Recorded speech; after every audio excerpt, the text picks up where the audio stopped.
Carolyn Jarvis.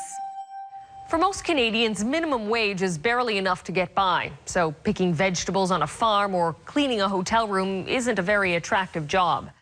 For people from developing countries, however, a chance to come to Canada is worth the menial labor, and the salary is still greater than they'd earn back home. That's why in 2001, the federal government created a program to allow employers to bring in temporary foreign workers, filling low-skilled jobs Canadians don't want. But as Sean O'Shea discovered, many of those workers who had dreams of living like Canadians say they've been abused and exploited.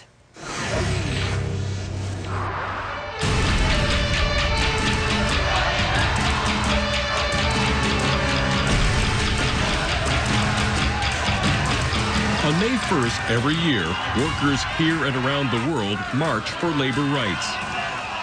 But in some corners of Canada, those rights may depend on who you are and where you come from. Foreign workers are allowed to come to work in industries with labor shortages like agriculture, and they come in droves.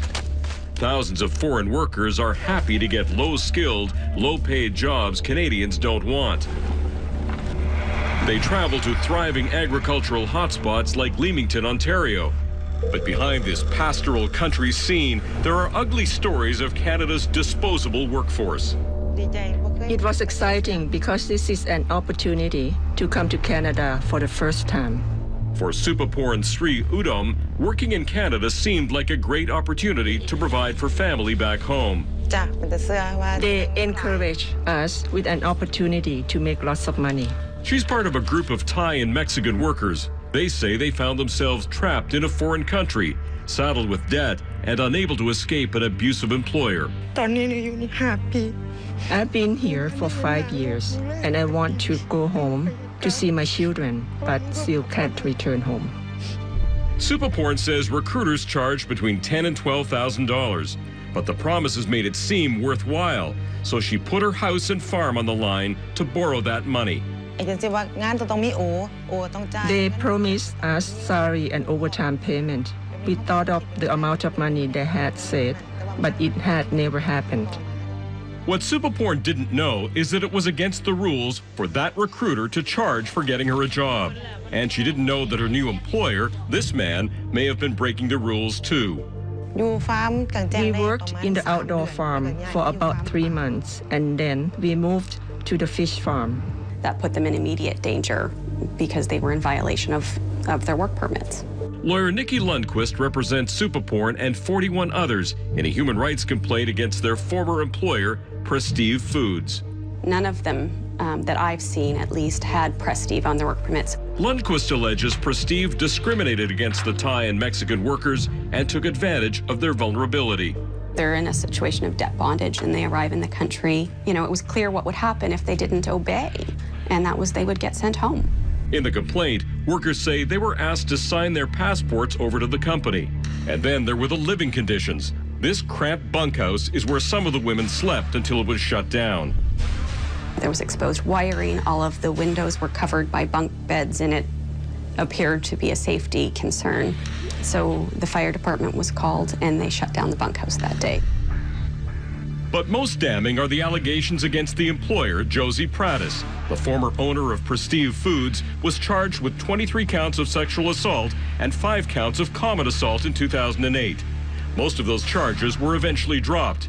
In 2010, Prattis admitted to touching 7 women inappropriately and pleaded guilty to 1 charge of common assault.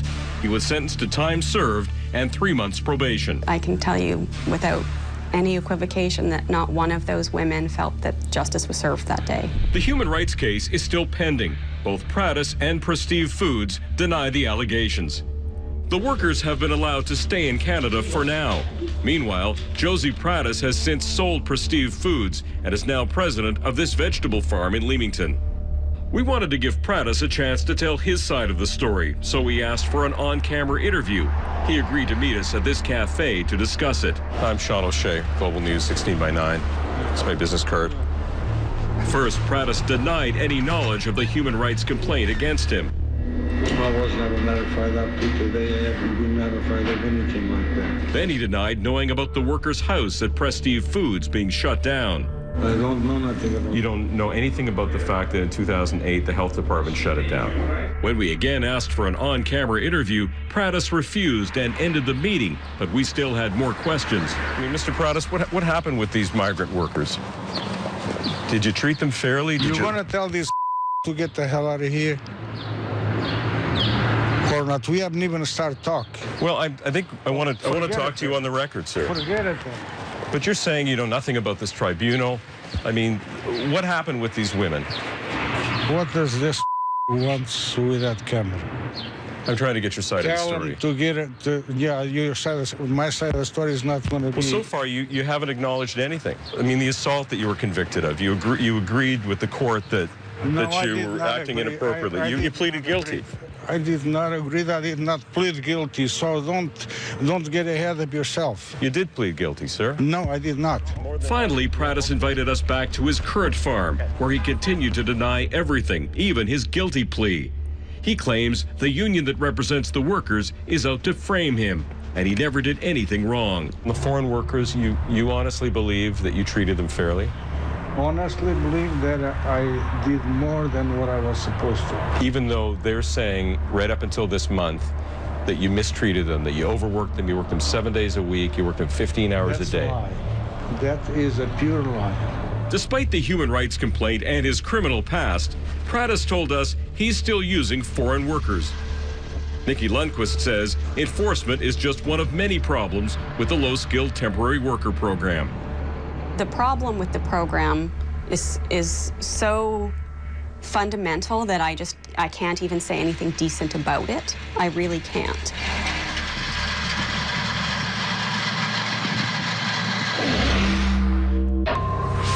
Next on 16 by 9, is it open season on migrant workers? They're being exploited.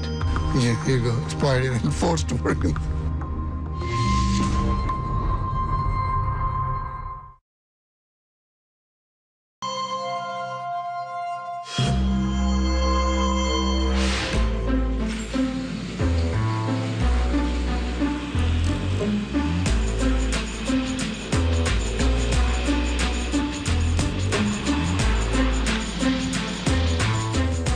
This is Mike Sabelli, president of Flavor Picked, a cucumber farm in Leamington, Ontario. They'll probably be ready in about 5 days to 6 days. The sprawling Flavor Picked greenhouse complex holds more than 100,000 plants. Sabelli says there aren't enough Canadian workers willing to stick with the job of picking cucumbers. Some do stay, but not very many at all. So last fall, Sabelli turned to the low-skilled temporary foreign worker program. He says he was lured by the promises of a recruiter named Saeed Khan. Tell me how many workers you need, and they'll be able to stay for 2 years. We bring them in for you. We take care of their visas, everything for you. But according to Sabelli, it didn't turn out that way. He says he paid Khan $30,000, but only got half the number of workers he was promised. We wanted 24. He brought 12. We've never seen those other 12. We're falling way back on labor. So he promises you the world, and what does he deliver? Basically nothing. Sabelli says, aside from the problems with Khan, using foreign workers has worked out well. Do you think that they're being treated fairly, generally, by people in this industry? I think we're treating them pretty fair, yes. Julio Chavez was one of the workers recruited to work at Flavor Picked, but he says the treatment he got from Sabelli was a long way from fair. You have to be dealing now with the people in charge, because they are like basically just behind you, trying to, treat you like if you were asleep or something like that. Mike Sabelli says Julio was let go because he simply didn't work hard enough. But Julio claims he was forced to work 7 days a week, up to 15 hours a day, and was fired after he got sick and complained about the working conditions. Now you have no place to live and you have no job. I'm kind of in a really bad situation right now. But it sounded promising in the beginning. Yeah, it sounds really promising. Julio was living in Michigan when he says Saeed Khan enticed him to Leamington with the promise of a job and a better life in Canada. He tried to make the things look really attractive, so then in the end we decided to come down here, even though we had to pay for it. Julio says he agreed to pay Khan $3,150 and gave him $1,000 up front.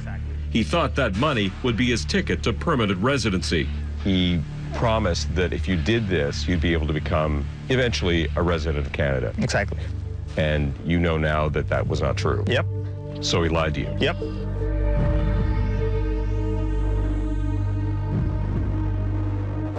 We tracked Saeed Khan down just across the border in Dearborn, Michigan, where he runs a business called Manpower Associates.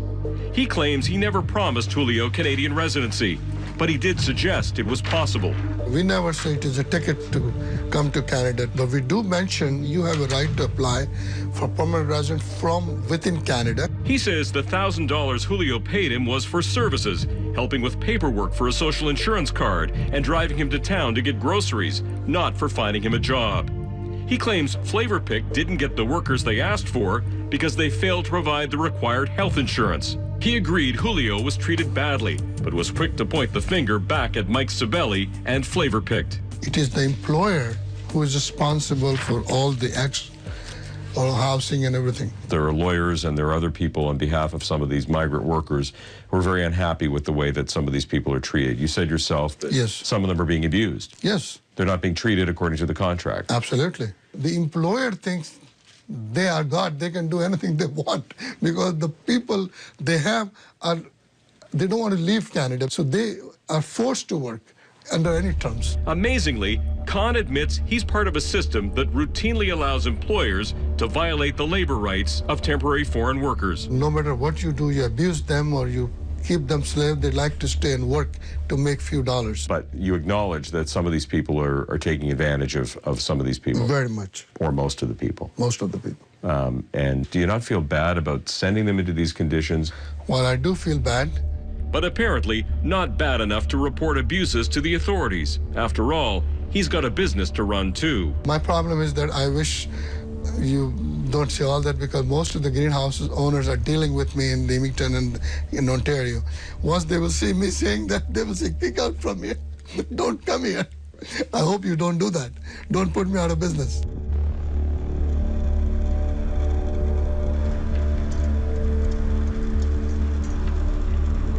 Immigration consultant Kathy Kolar says people like Julio are often fooled into believing they'll be living like Canadians, but they end up as second-class citizens.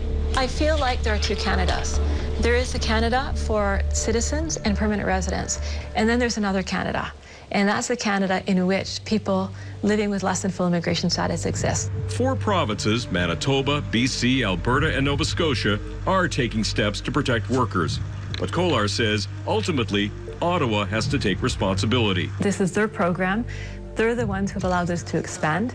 And so they have to be the ones to ensure that there's a protection for the workers. In fact, the federal government has apparently not even been monitoring shady recruiters and employers. But with new legislation coming soon, Human Resources Minister Diane Finley says that's about to change. There are always bad apples, but with the new rules, we're going to be able to clamp down on it. We're going to be able to prevent some of this abuse because we'll be keeping track of employers who break the law, who abuse the system, who exploit people. They will no longer be allowed to bring in temporary foreign workers if they're caught doing that. Until that happens, people like Julio are stuck between employers and recruiters, both ready to reap the financial rewards from endless crops of foreign workers hoping for a piece of the Canadian dream. I can tell the program itself is good. The problem is the people that take advantage of it. Is this the kind of Canada you thought you'd be coming to? To be honest with you, it's not. Next on 16 by 9, there's a whole lot of no. Microwave. No. Toaster. No. Blow dryer. No. When you're living off the grid.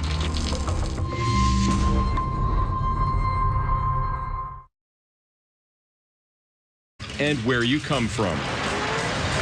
Foreign workers are allowed to come to work in industries with labor shortages like agriculture, and they come in droves. Thousands of foreign workers are happy to get low-skilled, low-paid jobs Canadians don't want. They travel to thriving agricultural hotspots like Leamington, Ontario. But behind this pastoral country scene, there are ugly stories of Canada's disposable workforce. It was exciting because this is an opportunity to come to Canada for the first time. For Supapor Sri Udom, working in Canada seemed like a great opportunity to provide for family back home. They encourage us with an opportunity to make lots of money. She's part of a group of Thai and Mexican workers. They say they found themselves trapped in a foreign country, saddled with debt and unable to escape an abusive employer. I've been here for 5 years, and I want to go home to see my children, but... Here's Carolyn Jarvis. For most Canadians, minimum wage is barely enough to get by. So picking vegetables on a farm or cleaning a hotel room isn't a very attractive job. For people from developing countries, however, a chance to come to Canada is worth the menial labor, and the salary is still greater than they'd earn back home. That's why in 2001, the federal government created a program to allow employers to bring in temporary foreign workers, filling low-skilled jobs. Still can't return home. Supaporn says recruiters charge between $10,000 and $12,000, but the promises made it seem worthwhile, so she put her house and farm on the line to borrow that money. They promised us salary and overtime payment. We thought of the amount of money they had said, but it had never happened. What Supaporn didn't know is that it was against the rules for that recruiter to charge for getting her a job. And she didn't know that her new employer... Canadians don't want. But as Sean O'Shea discovered, many of those workers who had dreams of living like Canadians say they've been abused and exploited.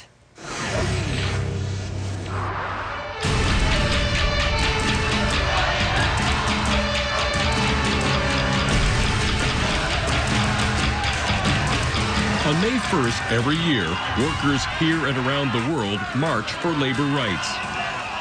But in some corners of Canada, those rights may depend on who you are